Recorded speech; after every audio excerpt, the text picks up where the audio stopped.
The great council chamber of Concordia Station stretched out like a vast cathedral made of crystal and light. 12 different species sat in their designated areas, each section designed to accommodate their unique needs. The crystalline Zephyrians glowed with soft blue light in their elevated alcoves. The insect-like collective buzzed quietly in their communal pods. Ancient tree beings called the Elderwood swayed gently despite the lack of wind. All eyes, sensors, and awareness focused on the single human standing at the center of the chamber. Elena Vasquez wore a simple black diplomatic uniform with the Earth symbol on her shoulder. She looked small compared to the massive aliens around her, but she stood straight and calm. Her dark hair was pulled back in a neat bun, and her brown eyes showed no fear as she looked up at the council members towering above her. High Counselor Veltar of the Zephyrians spoke first. His voice echoed through the chamber like music made of glass. Human representative, you stand before the combined wisdom of 12 civilizations. We have called you here today to address a growing concern throughout the galaxy. Elena nodded once. I'm listening, High Counselor. The massive bulk of Counselor Threk from the stone-skinned Gorlons shifted forward. When he spoke, his voice sounded like boulders grinding together. Your species has been in space for only 300 of your years. In that time, you have spread to over 200 star systems. You build weapons that concern us. You develop technology without proper caution. You refuse to follow the established order that has kept peace in this galaxy for 10,000 years. We follow our own path, Elena replied simply, as is our right as a free species. A chorus of clicks and whistles came from the collective section. Their translator rendered the sounds into words. The collective observes that humans show dangerous patterns. Individual thinking instead of group harmony. Aggressive expansion instead of careful growth. Unpredictable behavior that threatens stability. Elena turned to face each speaker as they voiced their complaints.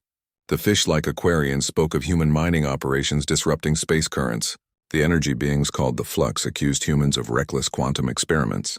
One by one, each species listed their grievances against humanity. Finally, Veltar raised one of his crystal arms for silence. The chamber fell quiet except for the gentle hum of life support systems. Elena Vasquez of Earth, the Council has reached a decision. Your species has proven itself too dangerous to continue unchecked. We offer you two choices. The High Counselor's form brightened as he spoke, casting rainbow patterns on the chamber walls. First choice, humanity will immediately disarm all military vessels. You will submit to Council oversight of all technological development. Your expansion will cease and you will accept status as a protected species under our guidance. Your people will be safe, but they will follow our rules. Elena's expression didn't change. And the second choice? War, rumbled Threk. The combined might of 12 civilizations against your 200 worlds. We have weapons that can crack planets, ships that number in the millions, technologies your species has never dreamed of. You would not survive. The collective added their own threat. Human extinction would be regrettable but necessary. The galaxy requires order. Chaos cannot be permitted to spread. Elena looked around the chamber slowly, meeting the gaze of each council member. When she spoke, her voice was steady and clear. How long do we have to decide? 30 standard days, Veltar announced. Return to your people. Explain the situation. Make them understand that resistance is impossible. The Council has never lost a war, human. We have conquered species with technology far beyond yours. We have ended civilizations that refuse to bend. 30 days, Elena repeated. She paused for a moment, then spoke words that would be remembered long after the crystal halls of Concordia had turned to dust. High Counselor, you and the Council have made your position very clear. I will carry your message to my people with complete accuracy. She turned as if to leave, then stopped. But I want you to understand something about humans. We have a saying on Earth. Give me liberty or give me death. We've never been conquered because we've never found anything worth surrendering for. Not safety, not peace, not even survival. Veltar's light flickered with what might have been amusement. Brave words, little human. But when you see our fleets darkening your skies, when you watch your cities burn, you will remember this moment. You will wish you had chosen wisdom over pride. Elena smiled then, and somehow that smile was more unsettling than any threat she could have made. High Counselor, I think you may have misunderstood. I'm not here to negotiate. I'm here to deliver a message of my own. The chamber grew very quiet. Even the background hum of the station seemed to fade. Humanity thanks the Council for making their intentions clear. You've shown us exactly what you think of us and what kind of galaxy you want to create. That's valuable information. She walked toward the exit, her footsteps echoing in the silence. At the threshold, she turned back one final time. 30 days, you said. That should be enough time. Enough time for what? Veltar called after her. But Elena was already gone, leaving only the soft whisper of the closing door behind her. In the chamber, the council members exchanged glances. The Aquarian representative, Counselor Reef Singer, was the first to speak. She seemed calm. Too calm for someone who just learned her species faces extinction. Humans are known for their stubbornness, Threk said dismissively. She will return with their surrender. They have no choice. But Veltar found himself replaying Elena's words. Something about her tone, the way she had smiled, bothered him. He had expected anger, fear, desperate attempts at negotiation. Instead, the human had listened, acknowledged their terms, and left with an almost casual confidence that seemed completely at odds with the situation. The collective's 1,000 voices whispered among themselves before their speaker addressed the chamber. The collective suggests increased monitoring of human space. Their response patterns do not match expected parameters. Monitor them all you want, Threk laughed, his massive form shaking with mirth. In 30 days they will kneel or they will burn. Either outcome serves the Council's purposes. High Counselor Veltar said nothing, but his crystalline form continued to flicker with unease. In his 3,000 years of life, he had seen many species face the Council's ultimatum. Some raged, some wept, some begged. But none had ever looked so satisfied to receive it. As the Council members dispersed to their ships and quarters, none of them noticed the small device Elena had left behind. It was no bigger than a grain of sand, nearly invisible against the crystal floor. It recorded everything, transmitted everything, and then quietly dissolved into harmless atoms.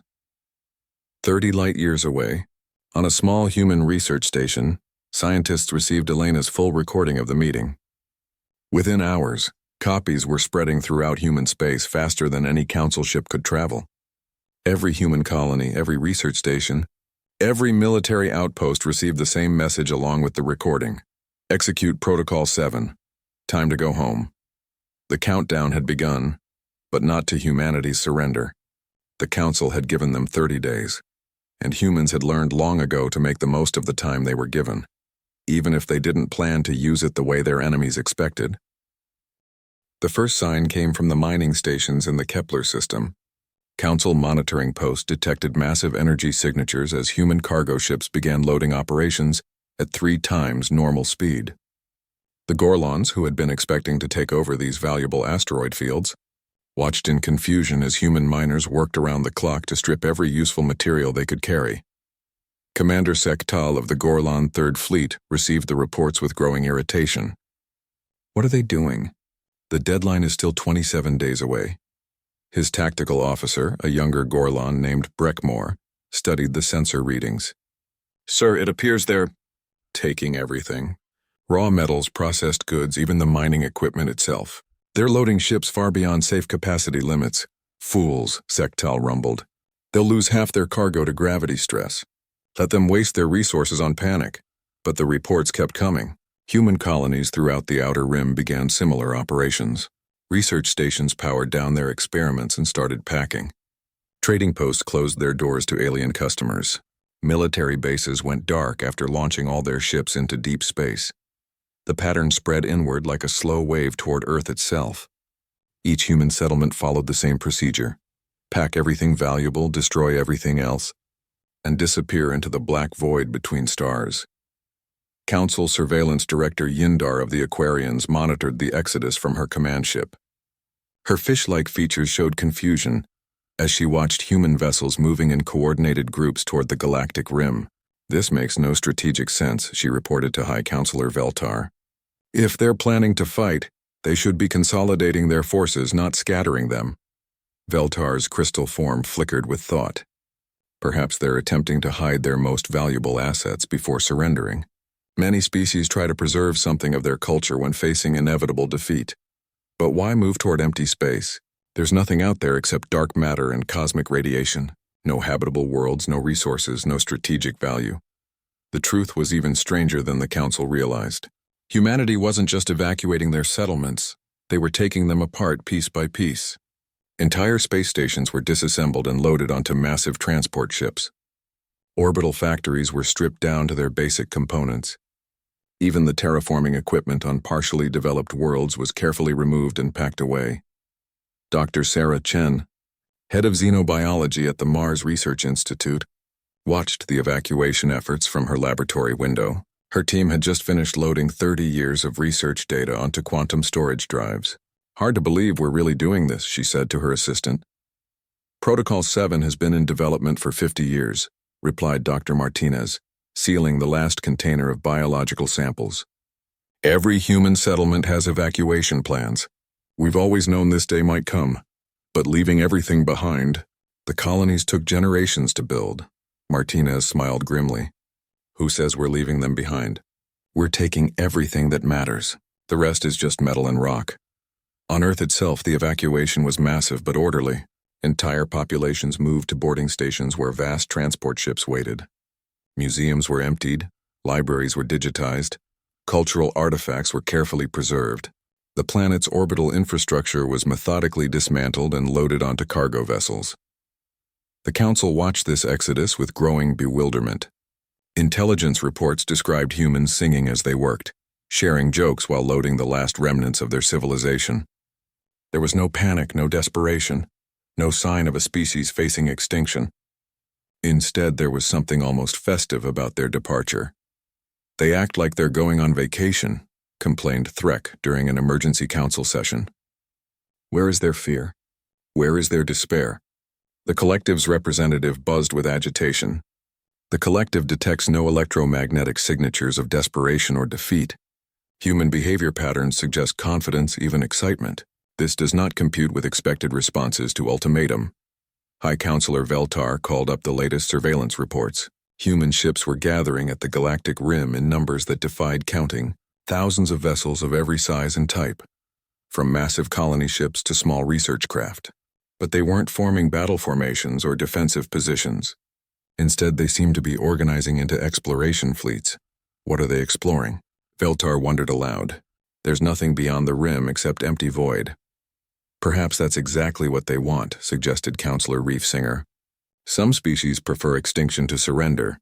Maybe they're planning some kind of ritual mass suicide.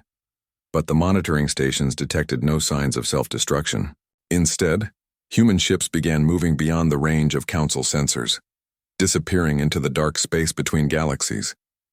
They moved in organized groups with obvious purpose, their engines burning steady and bright as they accelerated away from everything they had ever known. The last human transmission came from Elena Vasquez herself. Standing on the bridge of a ship called the New Horizon, she broadcast a final message to the Council.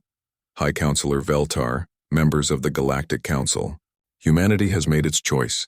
We reject both of your options. We will not surrender our freedom, and we will not give you the war you want. Instead, we choose a third path, one you probably never considered. She paused, looking directly into the camera with those same calm brown eyes that had unsettled the Council chamber. You wanted us gone from your galaxy. You've made it clear that there's no place for humans in your vision of order and control. So we're leaving, all of us. Every human ship, station, and settlement is departing your space. The transmission showed the view from the New Horizons bridge. Hundreds of human ships stretched out in formation, their lights twinkling like stars against the cosmic darkness. You assume that this galaxy is all there is, that your council represents the highest form of civilization possible. But humans have always been explorers. We've always wondered what lies beyond the next horizon. Now we're going to find out. She smiled then, and her smile was full of anticipation rather than sadness. Thank you, Council members, for giving us the push we needed. Sometimes it takes an outside force to make you realize you've been thinking too small. You wanted to limit our expansion to your own small corner of space. Instead, you've inspired us to expand beyond space itself. The transmission began to break up as the human fleet moved beyond the range of galactic communication arrays. We leave you in peace, Council. Rule your galaxy as you see fit. Build your perfect order among species that accept it. But remember this. Humanity chose the unknown over your certainty. We chose freedom over safety. We chose the dark between galaxies over the light of your control. The signal faded to static, leaving the council staring at empty screens. In the silence that followed, High Counselor Veltar felt a chill that had nothing to do with the station's life support. Somehow, humanity's departure felt less like a victory and more like a massive mistake. But what kind of mistake, he couldn't say. The galaxy was quiet now. Human space stood empty except for the automated beacons they had left behind. Each beacon broadcast the same simple message. This territory is abandoned. Claim it if you wish. Humanity has moved on to better things. Within 72 hours, the most adaptable and aggressive species in known history had simply vanished. They left behind empty worlds, silent space stations, and the growing suspicion that the Council had just made the biggest error in galactic history. But they also left behind something else. The uncomfortable knowledge that somewhere in the dark void beyond the stars, 200 million humans were building something new, something the Council couldn't control, couldn't monitor, and couldn't understand. The victory celebration would have to wait. 6 months after the last human ship disappeared beyond the galactic rim, High Counselor Veltar stood before a massive crowd in the Grand Assembly Hall on Concordia Station. Representatives from thousands of worlds had gathered to witness the formal annexation of human territory. Banners hung from the crystal ceiling, each one celebrating the Council's bloodless victory over the human threat. Today marks a new era of galactic peace, Veltar announced, his crystalline form blazing with triumphant light. The aggressive expansion of humanity has ended. Their reckless technology development has ceased. Their unpredictable influence on galactic affairs is finished. The Council has achieved victory without firing a single shot. The assembled crowd erupted in cheers. Representatives from the 12 Council species congratulated each other on their wisdom and restraint. The collective buzzed with satisfaction, their hive mind pleased with the restoration of order. The Gorlons rumbled approval at the acquisition of rich new mining territories. Threk stepped forward to address the gathering. Let this be a lesson to any species that believes they can challenge the established order. The Council's patience has limits, but our wisdom is infinite. We offered the humans a choice between submission and destruction. They chose a third option, exile. We accept their decision and claim their abandoned territories for the good of all civilized species. Behind the celebration, the practical work of dividing human space had already begun. The Aquarians claimed the water-rich worlds and orbital habitats. The energy-based flux moved into systems with unusual stellar phenomena that humans had been studying. The Elderwood took control of planets with interesting plant life that they could commune with and protect, but some of the smaller species in the audience looked uncomfortable with the proceedings. The Valkyrie, a race of small furry creatures that had maintained friendly trade relationships with humans, exchanged worried glances. The crystalline resonance, who had collaborated with human scientists on quantum research, seemed subdued despite the general celebration. Dr. Cathera of the Resonance had worked closely with human researchers for decades. She remembered their enthusiasm, their creativity, their willingness to share knowledge freely. Now she watched as their laboratory worlds were carved up among the Council species, and something felt wrong about the whole situation. They left so quickly, she mentioned to her colleague, Dr. Zendar, as they watched the territorial assignments. In 30 years of working with humans, I never saw them give up on anything. Even small problems would keep them working for months. Perhaps they finally encountered a problem too big to solve, Zendar replied. But his harmonic voice carried doubt. The Council's threat was significant, but they didn't even try to negotiate. That's not like them at all. Humans argue about everything. They debate, they discuss, they find alternative solutions. They don't just walk away. Their conversation was interrupted by another wave of celebration as the Council announced the establishment of new mining operations in the former human colonies. The asteroid fields that humans had been carefully harvesting were now open to full-scale industrial extraction. The research stations they had built were being converted to monitoring posts to watch for their return. But the research conversion wasn't going smoothly. Council scientists were discovering that human technology was more advanced than they had realized. The quantum computers that humans used routinely were decades ahead of anything the Council possessed. Their AI systems were so sophisticated that Council experts couldn't even figure out how to turn them on properly. It's like they took all the important parts with them, complained Dr. Yeath of the collective. examining the remains of a human research facility. These are just empty shells. All the real technology is gone. The discovery that humans had somehow dismantled and removed their most advanced equipment was troubling to those who bothered to think about it. But most council members were too busy celebrating to worry about such details.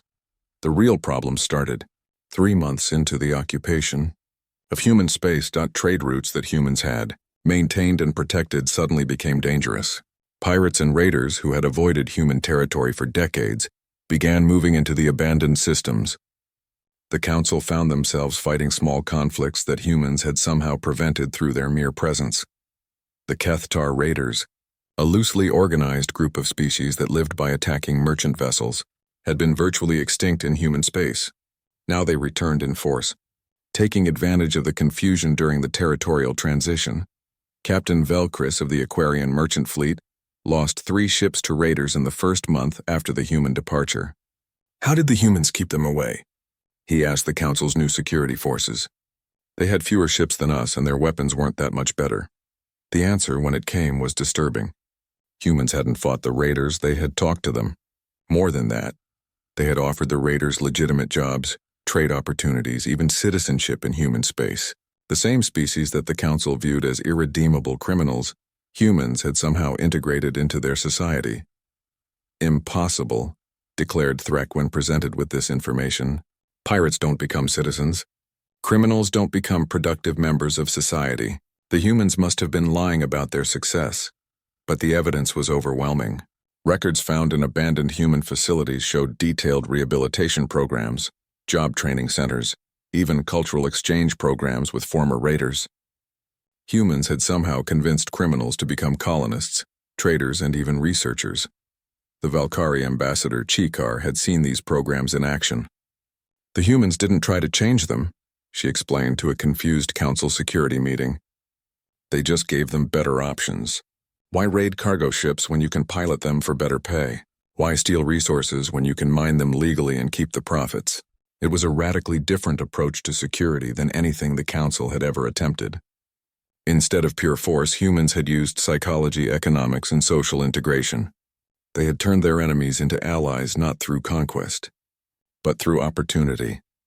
Now those former allies were returning to their old ways, and the council was discovering how much work humanity had been doing to maintain galactic peace in the outer regions.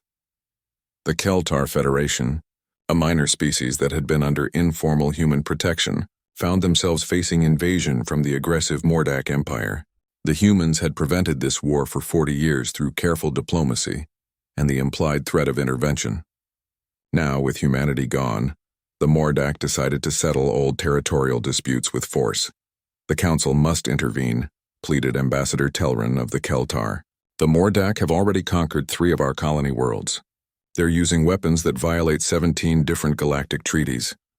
High Counselor Veltar found himself in an uncomfortable position. Technically, the council had the authority to intervene in such conflicts, but doing so would require deploying significant military forces to regions that humans had kept peaceful through their mere presence. The humans somehow managed all of this with a fraction of our resources, admitted Counselor Reef Singer during a private council session. How did they do it? The answer came from an unexpected source: the deep space monitoring stations that the council had built to watch for humanity's return. The stations detected strange energy patterns in the void beyond the galactic rim. Massive structures were being built out there far from any star system. The energy signatures were unlike anything in the council's databases. What are they building? Wondered Dr. Sekthara, the council's chief science advisor. Those power levels suggest construction on a scale we've never seen. But there's nothing out there to build with. No resources, no materials. Unless they brought everything with them, suggested Veltar quietly. They did take an unusual amount of equipment when they left. The implications were staggering. If humans were building something massive in the void, using technology and resources they had taken from their abandoned territories, then their departure wasn't surrender at all. It was preparation, but preparation for what? The victory celebration continued, but it felt increasingly hollow. Every week brought new reports of problems that humans had somehow prevented. Trade routes failed, conflicts erupted, criminal organizations expanded into former human space. The galaxy was becoming more unstable, not more peaceful. And somewhere in the dark between galaxies, those energy signatures kept growing stronger. High Counselor Veltar stood again in the chamber where Elena Vasquez had received the Council's ultimatum. The memory of her calm smile haunted him. She had acted like someone who knew something he didn't, like someone who was looking forward to what came next. For the first time since humanity's departure, Veltar began to wonder if the Council had achieved victory at all, or if they had simply given their most dangerous potential enemy the time and motivation to become something much worse. The celebration would continue, because stopping it now would mean admitting they had made a mistake. But deep in his crystalline consciousness, Veltar was beginning to suspect that humanity's silence wasn't submission, it was preparation. The first human ship to return appeared without warning in the Kepler system, exactly 2 years after the evacuation. Council monitoring stations detected it only, when it was already moving through the asteroid fields that the Gorlons had claimed as mining territory. Commander Sektal of the Gorlon occupation force stared at his sensors in disbelief. The ship registered on their instruments, but its design was completely wrong. Instead of the familiar angular lines of human engineering, this vessel seemed to flow like liquid metal. Its hull reflected light in impossible ways, sometimes appearing solid, sometimes translucent, sometimes not there at all. "Identify yourself," Sektal transmitted on standard communication frequencies. "You are in Council-controlled territory. State your business or be destroyed." The response came not through radio waves but directly into the minds of every Gorlon on every ship in the system. The voice was Elena Vasquez, but somehow she sounded younger, more vibrant than she had 2 years ago. "Commander Sektal, this is Ambassador Elena Vasquez of the Human Collective. We're reclaiming our mining stations. Please evacuate all Gorlon personnel immediately." "Impossible!" Sektal roared, his stone-like features darkening with rage. "This territory belongs to the Council now." "You abandoned it!" "One ship cannot reclaim an entire star system." "You're right," Elena's voice replied with what sounded like amusement. "One ship couldn't do that. Good thing we didn't bring just one ship." That's when Sektal's sensors detected the other vessels, dozens of them materializing out of what appeared to be empty space. They had been there all along, invisible to every scanning system the Gorlons possessed. The human fleet surrounded the Gorlon mining operation like predators that had been patiently waiting for the right moment to strike. But these weren't the human ships that had left 2 years ago. These vessels defied everything the Council knew about physics and engineering. They moved without visible engines, their hulls shifting between solid matter and pure energy. Some seemed to exist in multiple dimensions simultaneously, appearing as ghostly outlines that hurt the eyes to look at directly. Sektal ordered his battle fleet to engage, but the humans didn't fight back in any way he understood. When Gorlon plasma cannons fired at the strange vessels, the energy beams simply passed through them harmlessly. When missile batteries launched their payloads, the human ships seemed to step sideways through space, letting the explosives detonate in empty vacuum. "What kind of technology is this?" demanded Sektal, watching his most powerful weapons fail to even scratch the human vessels. "The kind you get when you stop thinking inside one galaxy and start thinking about the universe," Elena replied. "Goodbye, Commander. Take your people and go home. This is your only warning." The Gorlon commander was about to order another attack when his tactical officer grabbed his arm. "Sir, look at the asteroids." The mining station that the Gorlons had built on the largest asteroid was simply gone. Not destroyed, not damaged, gone. In its place was empty space and a few drifting molecules of metal that sensors identified as the remains of the entire facility. Whatever weapon the humans had used, it had converted matter directly into energy, without creating any explosion or radiation. "Retreat," Sektal whispered. Then louder, "All ships retreat immediately." As the Gorlon fleet fled the system, they sent desperate messages to Council headquarters describing what they had seen. But their reports were dismissed as panic or equipment malfunction. Ships that could phase in and out of reality, weapons that deleted matter at the atomic level, impossible. The dismissal lasted exactly 6 hours. That's how long it took for similar reports to come in from 12 other star systems as human ships reclaimed their former territories with the same overwhelming technological superiority. High Counselor. Veltar called an emergency session of the full council. In the Grand Chamber of Concordia Station, representatives from all 12 species gathered to hear the impossible reports flooding in from across human space. "They're not the same species that left," reported Admiral Kresh of the Collective Fleet. "The Collective has analyzed captured sensor readings. Human technology has advanced by what appears to be centuries in only 2 years. This violates all known laws of technological development." Counselor Threk's massive form shook with confusion and anger. "How do we fight ships we can't hit? How do we stop weapons we don't understand? They're making us look like primitives with stone tools." The Aquarian representative, Admiral Tidewalker, had encountered human forces attempting to reclaim underwater mining facilities. "They're not even aggressive about it," she reported. "They politely ask us to leave, then demonstrate capabilities that make resistance pointless. When our submarines tried to attack, they simply stopped working. Every system shut down simultaneously, but there was no weapon signature, no energy discharge, nothing." "Sabotage," suggested Veltar. "No, sir. Our tech crews found nothing wrong with the equipment. It was as if the submarines just forgot how to be submarines for a few minutes. Then everything started working again after the humans had gone." Dr. Sekthara, the Council's science advisor, had been analyzing all available data since the first reports arrived. Her findings were disturbing in ways that went far beyond military implications. "Council members, I believe the humans have developed what we can only call post-physical technology. They appear to be manipulating matter and energy at levels we previously thought were purely theoretical. Some of their ships seem to exist partially outside our normal space-time continuum." "Speak plainly," rumbled Threk. "What does that mean?" "It means they've learned to cheat," Dr. Sekthara replied. "They're not bound by the same physical laws that limit our technology. It's as if they've found a way to step outside reality and modify it from the outside." The chamber fell silent as the implications sank in. The Council had built their power on superior technology and overwhelming numbers. But what did numbers matter against ships that could exist in multiple dimensions? What did superior technology mean when facing beings who could apparently rewrite the rules of physics? "Where did they learn this?" demanded Veltar. "What did they find in the void that gave them such power?" The answer came from an unexpected source. Dr. Cathara of the Resonance, who had worked with human scientists for decades, requested permission to address the Council. As she stood in the center of the chamber where Elena Vasquez had received their ultimatum 2 years ago, her crystalline form resonated with harmonics of regret. "Honored Council members, I believe I understand what happened. Humans didn't just flee to empty space. They went looking for something specific, something they had theorized about for years but never had the freedom to investigate properly." She activated a holographic display showing the deep space sensor readings from the past 2 years. The energy signatures beyond the galactic rim had grown into massive structures that dwarfed anything the Council had ever built.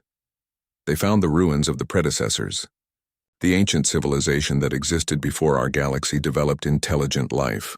We always assumed the predecessors died out millions of years ago, but humans theorized that they might have simply moved on, evolved beyond physical existence, and left their abandoned technology floating in the void between galaxies. The chamber erupted in shocked voices and nervous energy discharges. The predecessors were legendary, a mythical race that some species worshipped as gods. Archaeological evidence suggested they had possessed technology that made the current Council look like children playing with toys. "You're saying humans found predecessor ruins and learned to use their technology?" Veltar's voice carried a tremor that had nothing to do with sound waves. "Not just learned to use it," Dr. Cathara replied sadly. "From the energy patterns we've detected, I believe they've merged with it. Human technology and predecessor knowledge combined into something entirely new. They didn't just find ancient weapons, they found a path to transcendence that we forced them to take." As if summoned by their conversation, Elena Vasquez's voice suddenly filled the chamber. But she wasn't broadcasting through their communication systems. Her words seemed to come from the very air around them, as if reality itself was speaking. "High Counselor Veltar, members of the Galactic Council, I see you're discussing our return. I thought this would be a good time for us to talk." A shimmering distortion appeared in the center of the chamber, and Elena stepped through it as casually as walking through a doorway. But she wasn't the same human who had stood in this spot 2 years ago. Her eyes now held depths that seemed to contain entire universes. Her skin had a faint luminescence that suggested energy barely contained within physical form. When she moved, space itself seemed to bend slightly around her. "You wanted us gone," she said, her voice somehow conveying sadness and amusement at the same time. "You got your wish. But you forgot something important about humans. We don't stay gone." Veltar found his voice with difficulty.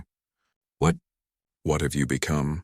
Elena smiled, and her smile contained the light of distant stars. "We've become what we were always meant to be, Veltar. We found our teachers in the dark between galaxies. The predecessors didn't die, they evolved. And they've been waiting for a species worthy of inheriting their knowledge."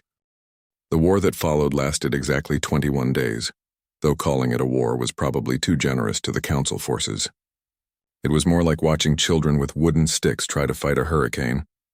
The Council assembled the largest military fleet in galactic history. 12 species contributed every warship they possessed, creating an armada of over 50,000 vessels. The combined firepower could have cracked planets and boiled away the atmospheres of entire star systems. It was a force that had never been assembled before, and would never be assembled again. Humanity responded by sending 12 ships. Admiral Kresh of the Alth Collective commanded the Council fleet from the massive dreadnought Unity of Purpose, as his sensors detected the approaching human vessels. He felt confident despite the reports of their strange technology. 50,000 ships against 12 was impossible odds, no matter what tricks the humans had learned. "All vessels, prepare for engagement," he transmitted across the fleet. "Target the human ships with everything we have. Show them that the Council's power cannot be challenged." The human ships looked nothing like the vessels that had left the galaxy 2 years ago. They moved through space like living things, their hulls shifting between states of matter. Some appeared to be made of crystallized starlight. Others looked like they were built from folded space itself. All of them radiated an energy that made the Council's most advanced sensors give readings that hurt to look at. Elena Vasquez's voice reached every ship in the Council fleet simultaneously, speaking directly into the minds of every crew member regardless of species or language. "Admiral Kresh, you have one opportunity to withdraw your forces and avoid unnecessary destruction. The Council's authority over human space is ended. Accept this reality and no harm will come to your people." Admiral Kresh's response was to order every ship in his fleet to open fire at once. 50,000 vessels unleashed their weapons in a coordinated barrage that lit up the entire star system. Plasma cannons, quantum torpedoes, gravitational disruptors, and exotic matter beams all focused on the 12 human ships. The weapons simply stopped working. Not destroyed, not deflected, not absorbed. Stopped. Every energy beam froze in space halfway to its target. Every missile hung motionless in vacuum. Every exotic effect waited politely in place like it was asking permission to continue. "What is happening?" Admiral Kresh demanded of his tactical officer. "Why have our weapons stopped firing?" "Sir, the weapons are fine." "They're working perfectly. It's just that physics seems to have paused around the human ships." Admiral Kresh stared at his displays in growing horror. The frozen attacks created a bizarre light show around the human vessels, like a museum exhibit of suspended violence. Then, with what sounded like Elena Vasquez sighing sadly, all of the frozen weapons simply faded away harmlessly. "You had your chance," Elena's voice said gently. "Now we'll do this the hard way." The human ships didn't attack in any conventional sense. Instead, they began to sing. It started as a low harmonic vibration that every ship in the Council fleet could hear despite the vacuum of space. The song grew more complex, adding layers of melody that seemed to resonate with the fundamental frequencies of matter itself. As the music spread through the fleet, impossible things began to happen. Gorlan ships made of the strongest stone metal alloys in the galaxy started to bloom like flowers. Their hulls opened in beautiful organic patterns that revealed the crew inside unharmed, but completely unable to control their vessels. The Aquarian submarines designed for deep space combat found their hulls becoming transparent, then permeable, then reforming as structures of living coral that pulsed with bioluminescent light. Collective vessels, built around perfect geometric efficiency, began transforming into abstract art pieces. Their straight lines curved into spirals and impossible angles. Their weapon systems became musical instruments that played haunting melodies instead of firing destructive energy. "This is impossible," whispered Admiral Kresh as he watched his own Ship's bridge rearranged itself around him. The control panels were flowing like liquid metal, reshaping themselves into forms that were more beautiful but completely non-functional. How are they changing the fundamental structure of matter? They're not changing it, replied Dr. Yeath of the collective, who was aboard the Unity of Purpose as a science observer. They're asking it to change itself. They've learned to communicate with reality at a quantum level. The transformation spread through the entire Council fleet. Not a single ship was destroyed. Not a single crew member was harmed. But every vessel became completely unable to function as a weapon of war. Some ships turned into gardens floating in space. Others became sculptures that defied physics while somehow remaining structurally sound. A few became crystalline structures that sang in harmony with the human vessels. When the strange music finally ended, Admiral Kresh found himself standing in what had once been his command bridge but was now something like a meditation garden with control surfaces made of living wood and displays that showed poetry. Instead of tactical information, Elena Vasquez materialized in the center of his bridge. But she didn't arrive through any door or transporter beam. She simply became present as if reality had decided she had always been there. "I'm sorry it came to this, Admiral," she said, and her voice carried genuine regret. "We offered you the chance to withdraw peacefully. What have you done to our ships?" Kresh demanded, though his voice lacked its usual authority. "It was hard to be commanding when you were standing in a garden that used to be a warship." "We've shown them what they could be if they weren't designed to kill," Elena replied. "Every atom in your fleet is exactly where it was before, just arranged more hopefully. Your crews are safe, your life support systems work perfectly, but your ability to wage war is ended. You can't do this. You can't just rewrite the physical properties of matter." Elena's expression grew sad. "We didn't want to learn how, Kresh. We wanted to stay in our little corner of the galaxy, exploring and growing at our own pace. But you forced us to choose between submission and transcendence. So we chose transcendence." Around them, the rest of the Council fleet drifted helplessly through space. 50,000 warships had been transformed into 50,000 works of art, each one beautiful and completely harmless. "The war is over," Elena announced, and her words reached every being in the fleet. But the real question is what comes next. The Council can continue to exist, but not as a force of control and domination. The galaxy has room for many different approaches to civilization. Over the following weeks, humanity systematically dismantled the Council's military power throughout the galaxy. But they did it in the strangest way possible, by making violence impossible rather than by using superior violence. Weapon systems throughout Council space simply stopped working. Not broken, not destroyed, just unwilling to function. Plasma cannons became plasma fountains that created beautiful light displays. Missile systems converted themselves into transportation networks that could move people safely between worlds. Military bases transformed into research centers and cultural exchange facilities. "They're not conquering us," observed High Counselor Veltar during an emergency session on Concordia Station. "They're reforming us, making it impossible for us to continue our old ways." Dr. Kethara, who had become humanity's unofficial liaison to the remaining Council leadership, explained the situation with a mixture of admiration and concern. "Humans have learned to collaborate with the fundamental forces of reality itself. They can ask matter to behave differently, and it agrees. They can suggest that energy take new forms, and it complies. It's not technology in any sense we understand. It's more like reality has accepted them as partners in creation." The transformation wasn't limited to military equipment. Throughout the galaxy, systems of oppression and control began to malfunction in creative ways. Prisons designed to hold political dissidents became schools. Surveillance networks meant to monitor populations became communication systems that connected isolated communities. Weapons factories converted themselves into manufacturing centers for art, medicine, and exploration equipment. But humans didn't impose their will through force. Instead, they offered choices. Elena Vasquez appeared before the Council one final time, standing in the chamber where everything had begun. But now the chamber itself had changed, transformed from a cold hall of political power into something warmer and more welcoming. The rigid seating arrangements had become comfortable gathering spaces where different species could interact as equals. "Members of the former Galactic Council," she began, "humanity offers you a choice. You can continue to exist as separate civilizations, ruling your own territories as you see fit, We won't interfere with your internal affairs, but the age of galactic empires and forced unity is over. What's the alternative? Asked Veltar, his crystalline form flickering with uncertainty. Join us, Elena replied simply. Not as subjects or servants, but as partners. We've learned things in the void between galaxies that we'd love to share. The predecessors left behind knowledge that could benefit every species in this galaxy, but only if you're willing to move beyond the idea that one civilization must dominate all others.